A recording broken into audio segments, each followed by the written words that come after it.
नमस्कार, मैं पीती साहू, अतिथि सहायक प्राध्यापक शिक्षा विभाग, पंडित सुंदरलाल शर्मा, मुक्त विश्वविद्यालय छत्तीसगढ़ बिलासपुर। आज हम बीएड द्वितीय वर्ष के प्रश्न पत्र प्रथम शिक्षण और अधिगम के अंतर्गत शिक्षण की अवधारणा एवं उसे प्रभावित करने वाले कारक के विषय में अध्ययन करेंगे। आज के अध्ययन के उपरांत हम सीखेंगे, अधिगम की अवधारणा को समझ सकेंगे, अधिगम का अर्थ एवं परिभाषा को विस्तृत रूप से समझेंगे, अधिगम की प्रक्रिया का विकास शिक्षण अधिगम में किस प्रकार किया जाता है इसको आप समझ सकेंगे, अधिगम की प्रकृति एवं विशेषता समझ सकेंगे। इसके साथ ही अधिगम को प्रभावित करने वाले कारक कौन कौन से हैं समझ सकेंगे। तो आइए अध्याय शुरू करते हैं। अधिगम की अवधारणा। अधिगम अर्थात सीखना मानव की जन्मजात प्रकृति है। मनुष्य जन्म के उपरांत ही सीखना प्रारंभ कर देता है और जीवन भर कुछ न कुछ सीखता रहता है।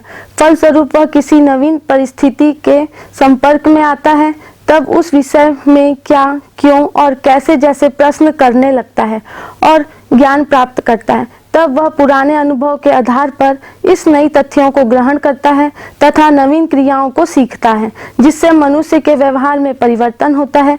अधिगम की क्रिया, अधिगम की क्षमता, अधिगम की व्यवस्था पर आधारित होता है। इसलिए अधिगम को अन्य शब्दों में व्यवहार परिवर्तन भी कहा जाता है।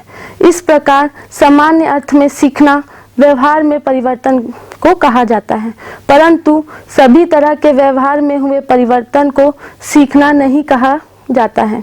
जैसे थकान से, दवा से, बीमारी से, परिपक्वता के कारण भी व्यवहार में परिवर्तन होता है, परंतु इससे हुए परिवर्तन को सीखना नहीं कह सकते हैं। तो सीखना किसे कहेंगे? सीखना क्या है? सीखने से तात्पर्य केवल उन्हीं परिवर्तनों से होता है जो अभ्यास या अनुभव के फलस्वरूप होता है, जिसका उद्देश्य वातावरण में समायोजन करना होता है। अर्थात अभ्यास एवं अनुभव के द्वारा व्यवहार में आए अपेक्षाकृत स्थायी परिवर्तन को ही अधिगम कहेंगे। अधिगम को और अच्छे से समझने के लिए हम अधिगम के कुछ प्रमुख परिभाषाएं इस प्रकार देखते हैं। गेट्स के अनुसार प्रशिक्षण एवं अनुभव द्वारा व्यवहार में होने वाले परिवर्तन को अधिगम कहते हैं। कार्लविन के अनुसार पहले से निर्मित व्यवहार में अनुभव द्वारा हुए परिवर्तन को अधिगम कहते हैं। पिल के अनुसार सीखना व्यक्ति में एक परिवर्तन है जो उनके वातावरण में परिवर्तनों के अनुसरण में होता है। वुडवर्थ के अनुसार नवीन ज्ञान और नवीन प्रक्रियाओं को प्राप्त करने की प्रक्रिया को ही अधिगम की प्रक्रिया कहते हैं। क्रो एंड क्रो के अनुसार आदतों, ज्ञान व अभिवृत्तियों का अर्जन ही अधिगम है।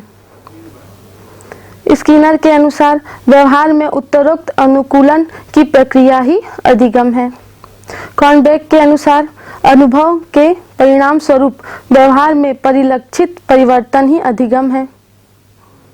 पावलोव के अनुसार अधिगम अनुकूलन अनुक्रिया के फलस्वरूप आदत का निर्माण है।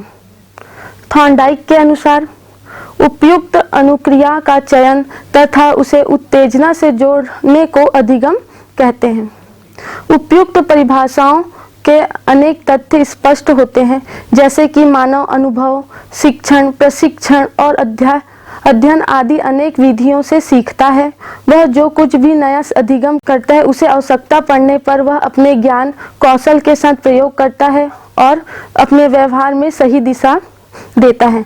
अधिगम की विशेषता। अधिगम एक मनोवैज्ञानिक प्रक्रिया है। अधिगम को हमने अनेक परिभाषाएं देखी हैं, जिसके आधार पर हम अधिगम की विशेषताओं की व्याख्या की जा सकती है। अधिगम एक मनोवैज्ञानिक प्रक्रिया है। अधिगम कि हमने अनेक परिभाषाएं देखी हैं, जिसके आधार पर अधिगम की विशेषताओं की व्याख्या की जा सकती है। अधिगम व्यवहार परिवर्तन है। मनुष्य में बहुत सारी जिज्ञासा होती है, जिससे वह ज्ञान प्राप्त करता है। क्रियाओं तथा अनुभव से जो व्यवहार परिवर्तन होता है उसे अधिगम की संज्ञा दी जाती है। दूसरा है अधिगम अनुभवों का संगठन है। मनुष्य सामाजिक वातावरण में रहकर यदि अपनी क्रिया प्रतिक्रिया करता हुआ जो कुछ भी सीखता है वह उसमें अनुभव के रूप में प्रत्यक्ष हो जाता है। अधिगम इन अनुभवों को व्यवस्थित संगठित करता है। अधिगम सार्वभौमिक प्रक्रिया है। सार्वभौमिक का अर्थ है सर्वत्र। अधिगम को सार्वभौमिक प्रक्रिया इसलिए माना जाता है क्योंकि अधिगम प्रक्रिया समस्त प्राणियों में होती है। ऐसा कोई प्राणी नहीं जिसमें अधिगम ना होता हो, इसलिए यह एक सार्वभौमिक प्रक्रिया कहलाती है। नेक्स्ट है अधिगम का आधार मानव की प्रकृति है। मानव में वस्तुओं को जानने के संबंध में उत्सुकता रहती है। प्रत्येक बालक की रुचि, बुद्धि, क्षमता, आवश्यकता के अनुसार ही वातावरण से क्रिया प्रतिक्रिया होती है। सीखना व्यक्ति और सामाजिक दोनों प्रकार का होता है। बालक स्वयं अपने विकास और उन्नति के लिए अधिगम तो करता ही है, साथ ही उसे ऐसे व्यवहार को भी सीखना होता है जो समाज के लिए हितकर है।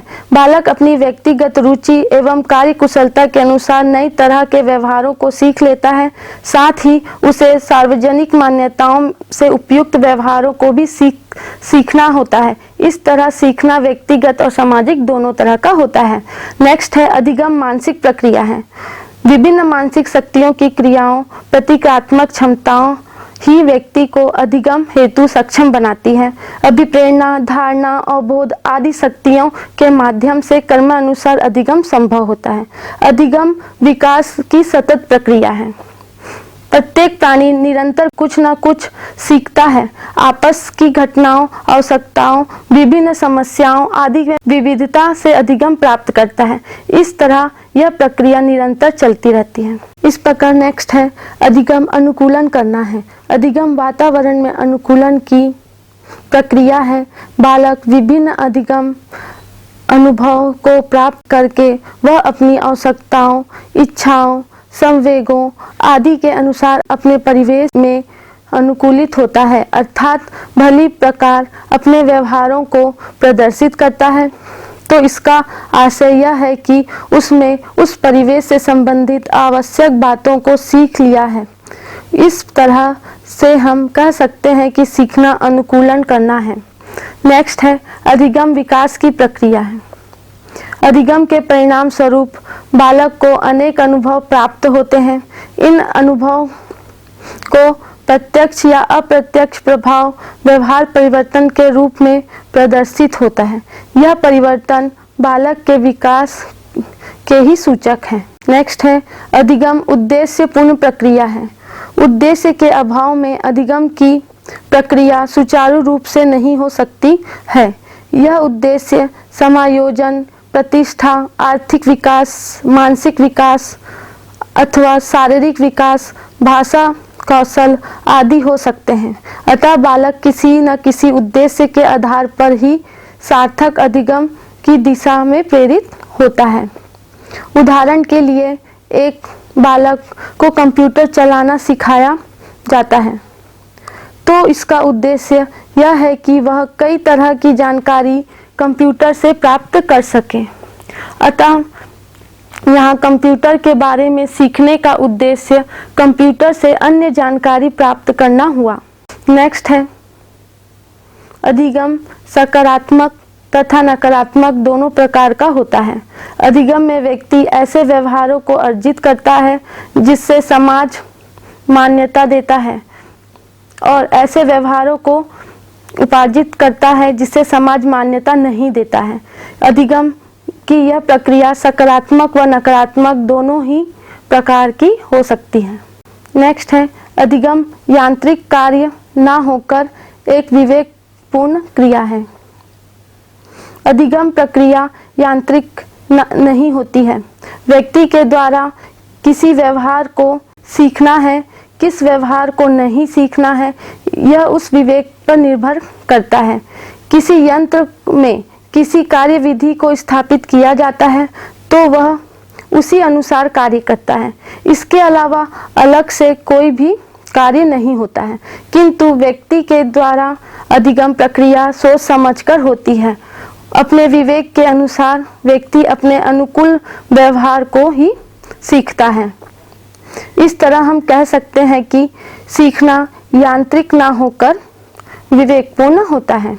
अधिगम एक समस्या समाधान की प्रक्रिया है। जीवन की समस्याओं का समाधान के लिए व्यक्ति अपने पूर्व अनुभव की मदद लेता है। पूर्व में प्राप्त किए गए अनुभव से व्यक्ति वर्तमान की समस्याओं को हल करने की कोशिश करता है। इस तरह प्रत्येक समाधान के साथ व्यक्ति को एक नया अनुभव प्राप्त होता है। इस प्रकार अधिगम समस्या समाधान में सहायक होती है।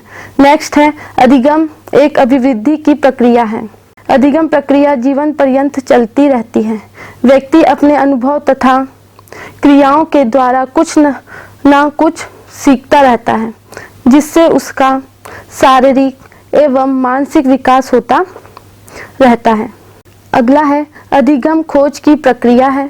आवश्यकता आविष्कार की जननी है। इस संबंध में मार्शल कहते हैं, सीखना उस तथ्य को खोजने और जानने का कार्य है जिसे व्यक्ति खोजना और जानना चाहता है। सामान्य सी बात है, यदि बालक या व्यक्ति किसी जानकारी को प्राप्त करना चाहता है तो उसे विभिन्न क्षेत्रों में अग्रसर होना होगा, अर्थात खोज करने पर ही नवीन बातों की जानकारी उसे प्राप्त होती है। नेक्स्ट है, व्यक्ति सीखने की प्रक्रिया में 3 तत्व विद्यमान होते हैं। पहला, नए ज्ञान का अर्जन, दूसरा उन्हें धारण करना एवं तीसरा आवश्यकता होने पर उसका उपयोग करना। नेक्स्ट है, अधिगम अर्जन है। अधिगम में अर्जन कार्य प्रमुख होते हैं। जब व्यक्ति अपनी अनुभूति एवं अभ्यास से व्यवहार में परिवर्तन करता है तो इसे अधिगम कहते हैं।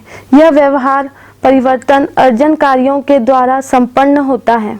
नेक्स्ट है, अधिगम मनुष्य की जन्मजात प्रवृत्ति होती है। किसी में यह कम तो किसी में सामान्य और किसी में अधिक पाई जाती है।